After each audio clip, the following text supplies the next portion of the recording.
Hey everybody! I thought we'd read Everybody Needs a Rock.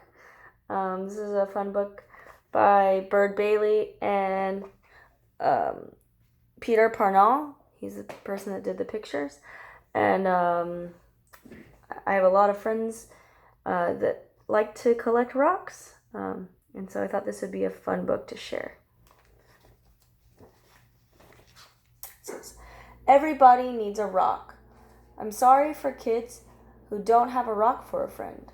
I'm sorry for kids who only have tricycles, bicycles, horses, elephants, goldfish, 3-room playhouses, wind-up dragons, and toys like that, if they don't have a rock for a friend.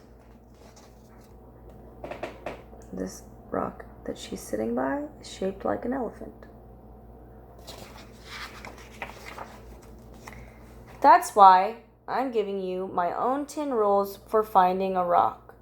Not just any rock, I mean a special rock that you find yourself and keep for as long as you can, maybe forever.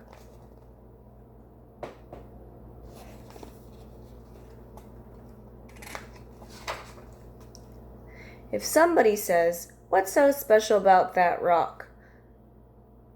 Don't even tell them. I don't. Nobody is supposed to know what's special about another person's rock. All right, here are the rules. She's going to give us the rules on the next page. Rule 1.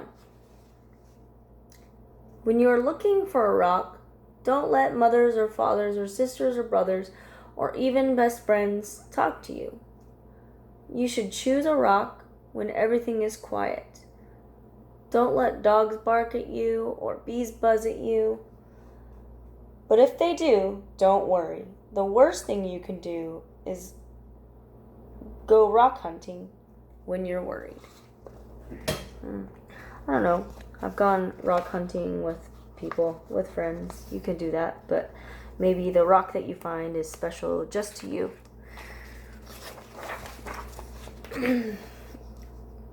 It says, rule number 3, bend over more, even more. You have to sit on the ground with your head almost touching the earth. You have to look at a rock right in the eye. Otherwise, don't blame me if you can't find a good one. Look how close she is to that rock.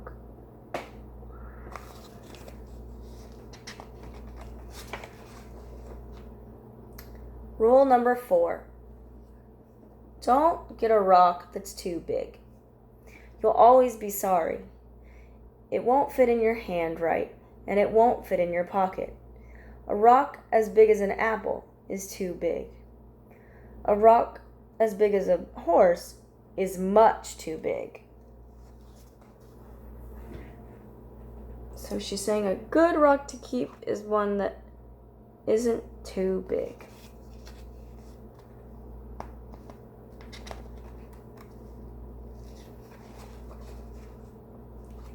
Rule number 5. Don't choose a rock that is too small. It will only be easy to lose, or a mouse might eat it, thinking that it was a seed. It says, believe me, that happened to a boy in the state of Arizona. Look, you can see a mouse looking at the tiny rock. So she's saying, don't choose a rock that's too small in case you lose it.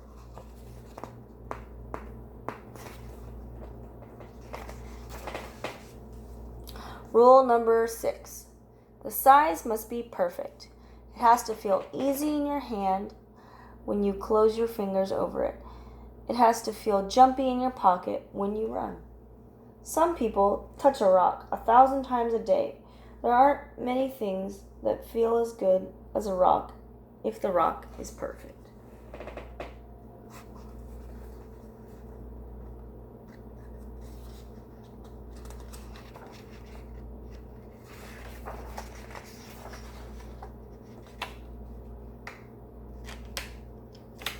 There we go.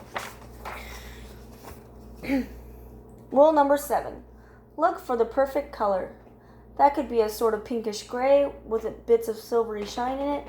Some rocks that look brown are really other colors, but you can only see them when you squint and when the sun is right. Another way to see colors is to dip your rock in a clear mountain stream, if there's one passing by.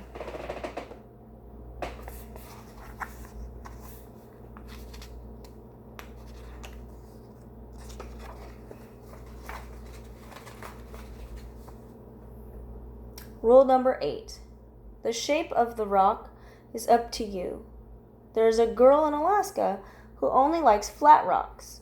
Don't ask me why. I think I like them lumpy. One thing to remember about shapes is this.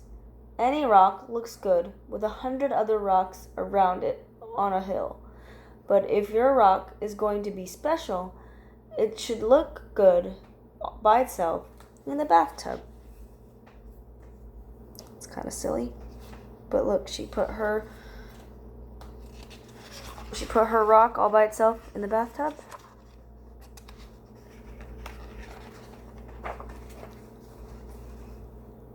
It says, always sniff a rock is rule number 9. It's kind of silly. Rocks have their own smells. Some kids can tell by sniffing whether a rock came from the middle of the earth or from the ocean or from a mountain where the wind and sun touched it every day for 1,000,000 years.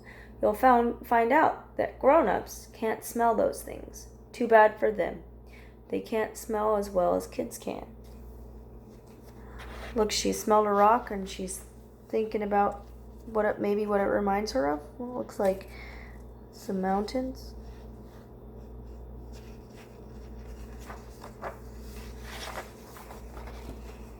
Rule number 10. Don't ask anybody to help you choose. I've seen a lizard pick one rock out of a desert full of rocks and go sit there alone.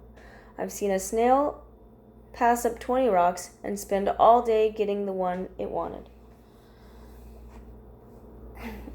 You have to make up your own mind. You'll know.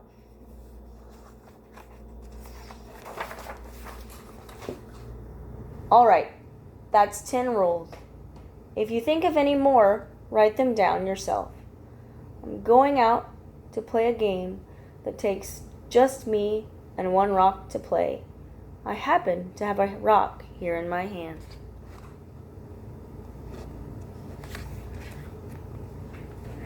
All right, so I don't know, there's a bunch of different reasons that you might like rocks. These are some of my rocks that I have. I have a lot of rocks. I've been collecting them for a long time. These are particular rocks that I have collected that look different colors when they're in water, kind of like the book said. So I keep them in a jar, which seems kind of crazy, but it's kind of fun. But I know we're all kind of cooped up from all this, but you could maybe get outside and look for rocks and maybe come up with your own rules about what makes a good rock. I hope you guys have a great day, and I'll see you next time.